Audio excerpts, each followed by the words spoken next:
Friends, good evening. तो आज का जो टॉपिक है आपका पियानोज एक्सियोम्स, ये आपके लिए बहुत ज़्यादा इम्पोर्टेंट होने वाला है।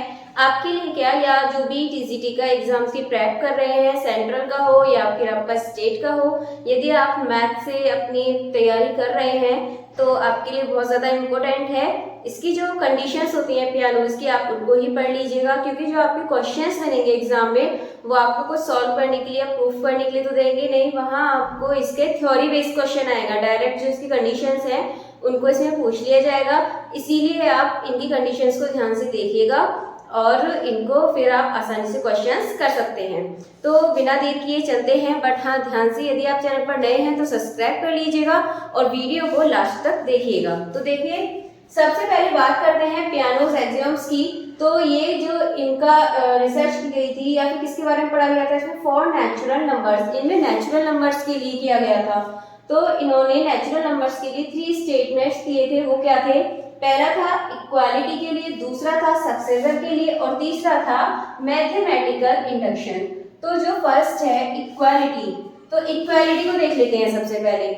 तो सबसे पहले ये था कि यदि कोई x एक नंबर है, एक से एक नंबर है x, और यह आपका नेचुरल नंबर है, मतलब x नेचुरल नंबर को बिलोंग्स करता है, तो यहाँ पे आपका यदि x इजिकल टू x होगा, क्योंकि x एक नेचुरल नंबर है और x इजिकल टू x होगा, तो ये आपकी कौन सी प्रॉपर्टी है? ध्यान कीजिए, आपने सेट्स में पढ़ा होगा ये, तो इसको बोलते हैं रिफ्लेक्सिव।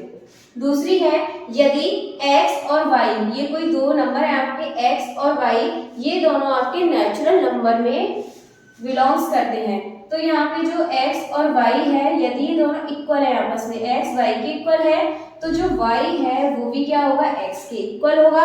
ये भी आपने पढ़ा होगा। तो ये कौन सा होता है? सिमेट्रिकल, जब एक दूसरे का अपोजिट हो जाता है। नेक्स्ट है, और फिर अभी देखते हैं इसका नेक्स्ट पॉइंट। तो ये है, यदि x y z ये तीनों आपके एक नेचुरल नंबर है, यानी कि नेचुरल नंबर को बिलोंग्स करते हैं, तो x इजिकल टू y है और y इजिकल टू z है। यदि x इजिकल टू y और y इजिकल टू z है, तो फिर आपका जो पहले वाला है वो तीसरे वाले के इक्वल होगा। नॉर्मल सी बात है ये। तो ये आपकी कौन सी वाली प्रॉपर्टी होती है? होती है ट्रांजिस्टिव। ये ट्रांजिस्टिव होती है। अब नेक्स्ट है, a बिलोंग्स टू n, यदि a बिलोंग्स करता है n को और जो a है वो इक्वल है किसी b के, तो जो b होगा वो भी बिलोंग्स करेगा नेचुरल नंबर यानी n को। तो a बिलोंग्स टू n, तो a इक्वल टू b, और जो b है वो भी बिलोंग्स करेगा n को। तो ये आपको 4 याद रखने हैं। अब इसके बाद बात कर लेते हैं सक्सेसर। इसमें बताया है, जो पियानोज थे उन्होंने क्या माना था, जो 0 है वो भी एक नेचुरल नंबर है। वैसे तो आपको पता है जो नेचुरल नंबर होते हैं वो कौन से होते हैं? 1 से स्टार्ट होते हैं, 1 से स्टार्ट होते हैं। लेकिन जो पियानोज थे उन्होंने क्या बोला था कि जो 0 है वो भी एक कैसा नंबर है? नेचुरल नंबर है। उन्होंने इसको भी किसमें? नेचुरल में ही रखा था, 0 को भी। नेक्स्ट है सेकंड, n इज मतलब नेचुरल नंबर, कि n कोई नंबर है, n की जगह आप इसको कुछ दूसरा भी लिख सकते हैं। n कोई नंबर है और वो बिलोंग्स करता है नेचुरल नंबर को, तो जो उसका एस एन से हमने दिखाया इसके सक्सेसर को, तो जो n प्लस 1 सक्सेसर क्या होता है? जैसे 1 है, 1 का सक्सेसर क्या होगा? 2 है, 2 का सक्सेसर क्या होगा? 3, ऐसे ही करके सक्सेसर होते हैं। तो n एक नेचुरल नंबर है और जो उसका सक्सेसर होगा n प्लस 1, वो भी एक क्या होगा? नेचुरल नंबर है। नॉर्मल सी बात है, 1 एक नेचुरल नंबर है और जो उसका सक्सेसर होगा, 1 का सक्सेसर 2 होगा, वो भी एक नेचुरल नंबर होगा। तो थर्ड पॉइंट में इन्होंने ये बात बोली थी कि जो 0 होता है, जो 0 होता है वो किसी का भी सक्सेसर नहीं होता है, क्योंकि जो 1 से स्टार्ट होते हैं नेचुरल नंबर, 1 का सक्सेसर 2 हो जाएगा। मान लो 0 से भी बोला उन्होंने, तो 0 का सक्सेसर 1 हो जाएगा, लेकिन किसी का भी सक्सेसर 0 नहीं होता है। अब इसके बाद जो फोर्थ है वो है m इज n, यानी कि m कोई नंबर है जो कि एक नेचुरल नंबर है और n एक नंबर है जो कि वो भी एक नेचुरल नंबर है।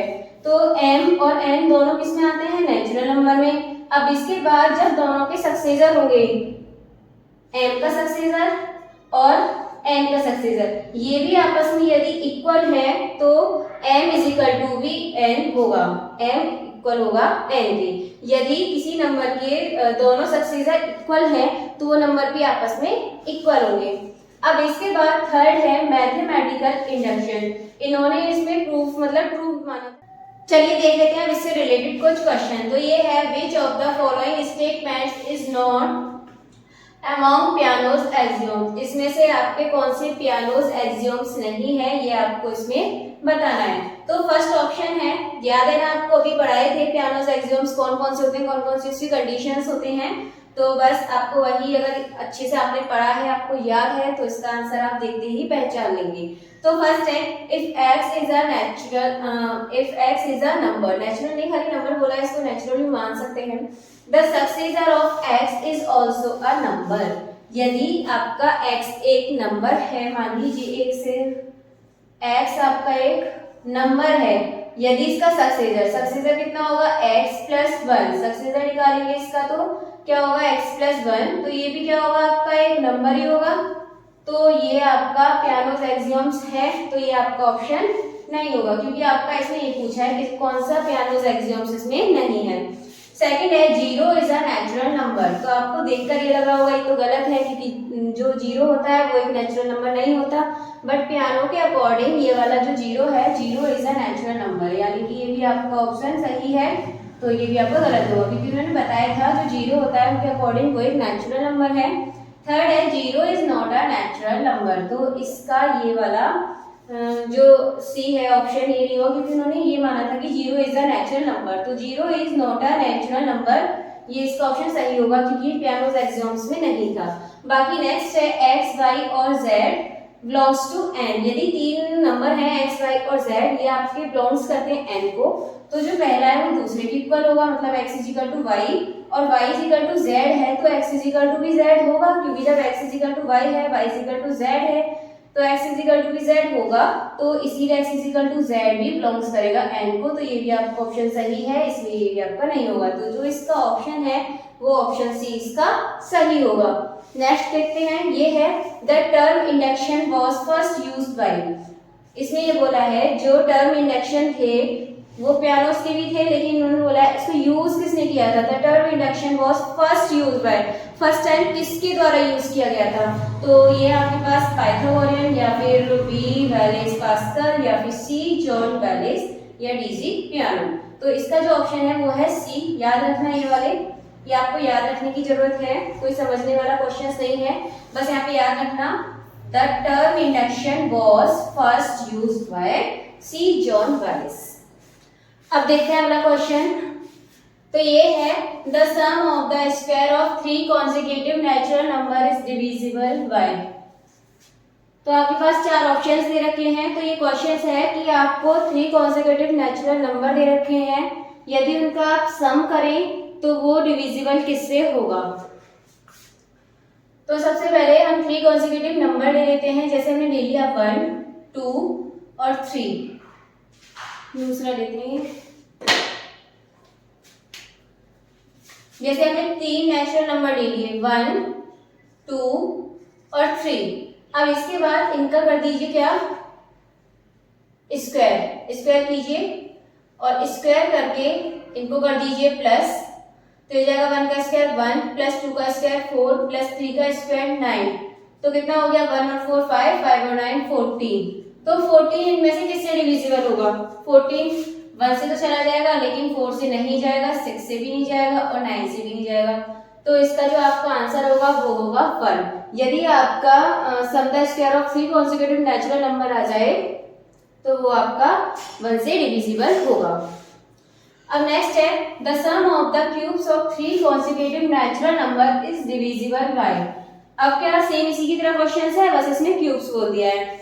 तो इसमें ऐसे नेचुरल नंबर ले लेते हैं 1, 2, 3, इनके क्यूब कर देंगे, और क्यूब करके इनको क्या कर देंगे, सम इनका यानी कि प्लस कर देंगे।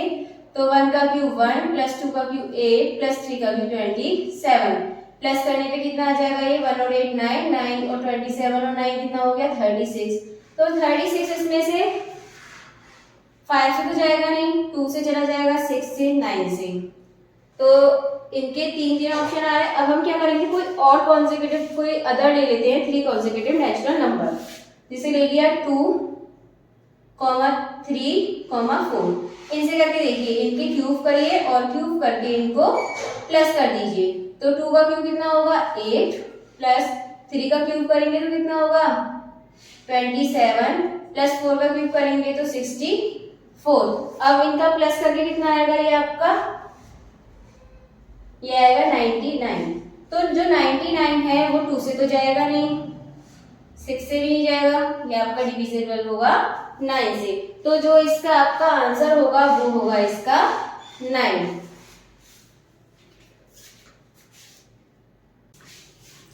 अब बाकी के जो आपके इससे रिलेटेड कुछ क्वेश्चंस होंगे वो आपको नेक्स्ट वीडियो में कराए जाएंगे, इसलिए इस वीडियो को आप पूरा देखने के बाद नेक्स्ट वीडियो का भी आप वेट कीजिए।